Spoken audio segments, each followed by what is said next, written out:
All अगर आपने diploma in pharmacy या बैचलर ऑफ फार्मेसी किया हुआ है तो आपको ये एग्ज़ाम देना मस्ट हो जाएगा, तभी आपका रजिस्ट्रेशन होगा इन स्टेट फार्मेसी काउंसिल। जिन्होंने फॉरेन से फार्मेसी किया हुआ है उन लोगों के लिए भी ये सेम एग्ज़ाम पास करना होगा। तो एक एग्ज़ाम ये सब जगह पर काम करेगा। आई थिंक वेरी आपने अगर बी फॉर्म और एम फॉर्म भी कर लिया तो भी आप एलिजिबल नहीं है। Recent update, there's a pharmacy exit examination for all of you all. Hello everyone, so there's a major update for pharmacy exit exam, sir. What do you want to say about it? तो guys this is good news for you all. अगर आपने diploma in pharmacy या bachelor of pharmacy किया हुआ है तो आपको ये एग्ज़ाम देना मस्ट हो जाएगा, तभी आपका रजिस्ट्रेशन होगा इन स्टेट फार्मेसी काउंसिल। और अगर आपको एम फॉर्म करना है, फर्दर स्टडी करना है इन फ्यूचर में, तो अभी भी ये एग्ज़ाम देना पड़ेगा। या आपने अगर फार्मेसी फॉरेन से भी किया हुआ है तो अभी ये एग्ज़ाम देना मस्ट हो जाएगा। सपनी इससे अपग्रेडेशन होगा फार्मासिस्ट का। भविष्य में गुड फार्मासिस्ट मार्केट में आएंगे। जितने भी जो फेक फार्मेसी डिग्री ले लेके बाय कर करके आ जा रहे थे, कोई भी अगर नतुगरा फार्मासिस्ट बन जा रहा था, अभी उस पर लगाम लगेगी और आप लोग को जो अच्छा भविष्य आने वाला है। Yes.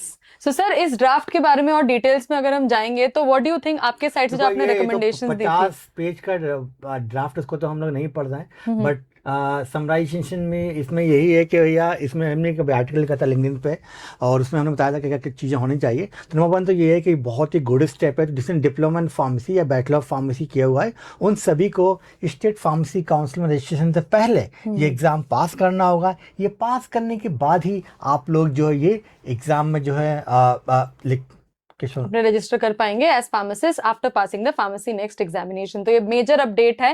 एंड सर जो जीपैट एग्जाम होता था, आई थिंक उसके जगह पे अब ये एग्जाम होगा। ये एग्जाम इसको रिप्लेस कर देगा, बिकॉज ये सिंगल एग्जाम रहेगा। आपको जो है रजिस्ट्रेशन करना है या आपको पीजी करना है उन दो केस में। और सेकंड एक पॉइंट यहाँ पर भी है, जिन्होंने फॉरेन से फार्मेसी किया हुआ है उन लोगों के लिए भी ये सेम एग्ज़ाम पास करना होगा। तो एक एग्ज़ाम ये सब जगह पर काम करेगा। I think very good step लिया है गवर्नमेंट ने। इससे जो है इम्प्रूवमेंट आएगा फार्मेसी प्रोफेशन में और आगे भी जो वेजेस वगैरह हैं, सैलरी वगैरह भी वो भी इम्प्रूवमेंट आएंगे, बिकॉज क्वालिटी फार्मासिस्ट आएंगे। अभी इतना नंबर जो है भली चाल चल रही है तो थोड़ा सा कम हो जाएगी एंड क्वालिटी इंक्रीज होगी। एंड गाइस ये बहुत बड़ी न्यूज़ है क्योंकि 1948 फार्मेसी एक्ट के बाद अब जाके आफ्टर 75 प्लस इयर्स गवर्नमेंट ने ये नया बिल लाया है फार्मासिस्ट के लिए। एंड सर आपकी रिकमेंडेशन भी थी जब आप गए थे। हम उत्तराखंड विधानसभा जो है जहाँ तो मिनिस्टर जो है डॉक्टर धन सिंह रावत, हम उनसे मिले थे, हमने उनको अपना रिकमेंडेशन दिया था और he is very nice guy. उन्होंने भी हमारे सर ने जो है हमारे रिकमेंडेशन को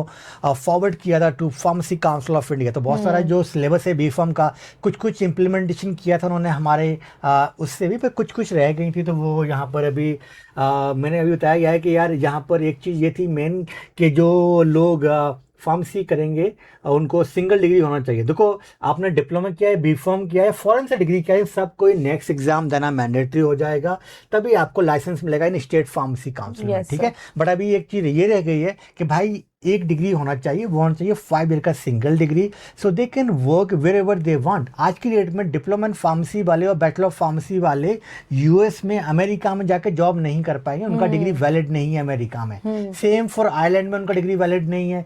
इवन सऊदी अरबिया या बहरीन जैसी कंट्री भी हमारा बी फॉर्म को एक्सेप्ट नहीं करता है, because they want 5 year continuous degree. आप बोल सकते हो भाई चलो बी फॉर्म कर ले तो थोड़ा एम फॉर्म कर लेते हैं तो एलिजिबल हो जाएगा। नहीं, दे सिंगल डिग्री। आपने अगर बी फॉर्म और एम फॉर्म भी कर लिया तो भी आप एलिजिबल नहीं है, और आपने B pharm plus pharm D भी किया तो भी आप एलिजिबल नहीं होंगे इन कंट्रीज में। They want single uniform degree 5 year का होना चाहिए, ताकि आप भविष्य में जाके कहीं पर wherever you want to work in abroad you can, और इंडिया में तो आप कर ही सकते हो, आप जहां भी आपको जॉब करना है। यस सर, इसमें एक क्वेश्चन आ रही है कि फार्म डी वालों को क्यों नहीं इंक्लूड किया फिर उन्होंने यहाँ पे फॉर नेक्स्ट फार्मेसी? यस, तो आई थिंक उनको मान रहे हैं कि भाई वो इस जहाँ के नहीं है, वो कहीं और के हैं, एलियन है वो। तो बेसिकली आपको पता है कि कोई भी जब जॉब आती है फार्मासिस्ट की तो ऑल आर इक्वल, बिकॉज सबको रजिस्ट्रेशन सेम ही मिल रहा है। स्टेट फार्मेसी काउंसिल में सेम रजिस्ट्रेशन मिला है। जब मैंने अपना कराया था तो मैंने पहले किया डिप्लोमा इन फार्मेसी, बाद में मैं गया बी फॉर्म के बाद में मेरा नंबर सेम रहा, उन्होंने बस मेरा क्वालिफिकेशन ऐड कर दिया। फिर मैं गया फार्मेसी के बाद, फिर उन्होंने सेम मेरा नंबर रहा सेम, मतलब मैं डिप्लोमा के बाद भी फार्मेसी फार्मासिस्ट था, बीफार्म के बाद भी फार्मासिस्ट हूँ, फार्मडी के बाद भी फार्मासिस्ट था, और पीएचडी करने के बाद भी मैं फार्मासिस्ट ही हूँ, ठीक है। तो यहाँ पर फार्मडी को भी इंक्लूड करना चाहिए था। मैं तो चाहता हूँ कि भाई डिप्लोमा को बंद कर दो, क्यों बेइज्जती करा रहे हो यार, पूरी दुनिया में कहीं नहीं होता डिप्लोमा इन फार्मेसी, इंडिया में क्यों करा रहे हो, 78 ईयर्स हो गए हैं। 1948 देखो, उस टाइम पर यार हमारे पास इतने रिसोर्सेज नहीं थे, इतना मनी नहीं था हमारे कंट्री के पास में, तो उस टाइम भी नहीं है जैसे परफेक्ट कोर्स था। बट भाई आज की डेट में तो यार देखो, अगर आपको डॉक्टर बनना है तो क्या करना पड़ेगा, एमबीबीएस करना पड़ेगा। आपको अगर डेंटिस्ट बनना है तो बीडीएस करना पड़ेगा। डिप्लोमा है क्या वहाँ पर, कोई शॉर्टकट है क्या? कोई शॉर्टकट नहीं है। तो भाई फार्मेसी में शॉर्टकट क्यों लगा रखा है आपने? यहाँ पर भी बंद होना चाहिए, और सिंगल डिग्री हो ताकि आप हर जगह पर जॉब कर पाएंगे। तो नेशनल फार्मेसी एग्जाम अभी एक आने वाला है, good news for you all. अभी इससे क्या होगा, इंप्रूवमेंट आएगा फार्मेसी प्रोफेशन में इंडिया में, और सैलरीज भी इससे बढ़ेंगी, आपका रिकॉग्निशन, आपकी जो वैल्यू है, तो ना बोलते हैं ना कि पहले ना तो कोई इज्जत थी, ना कोई वैल्यू थी, और ना ही दौलत मिल रही थी। तो ये तीनों चीज़ें आपकी जो है बढ़ने वाली हैं। आई थिंक इन होप का गवर्नमेंट इसको इम्प्लीमेंट करे एसेप। और ये अभी ड्राफ्ट आया हुआ है, तो आप लोग भी गवर्नमेंट को अपना सजेशन दे सकते हो, आप इससे कमेंट कर सकते हो हमारे पोस्ट के ऊपर, वीडियो के ऊपर। तो क्या क्या आप चाहते हो, क्या क्या इसमें इम्प्लीमेंटेशन, तो हम भी गवर्नमेंट को भेजेंगे अपना इम्प्लीमेंटेशन करके। तो प्लीज़ आप भी अपना सजेशन बताइए, ताकि हम उसमें अपने ड्राफ्ट में गवर्नमेंट को बता पाएँ कि आपके अकॉर्डिंग क्या होना चाहिए, कैसे फार्मेसी प्रोफेशन को हम लोग जो है अपग्रेड कर सकते हैं इंडिया के अंदर। Yes, so thank you sir for this information. तो guys, recent update, there's a pharmacy exit examination for all of you all. ये गवर्नमेंट ने रफ ड्राफ्ट रिलीज किए, इस पे हमने कल भी एक नोटिफिकेशन वीडियो बनाया था, आप वहां भी जाके देख सकते हो।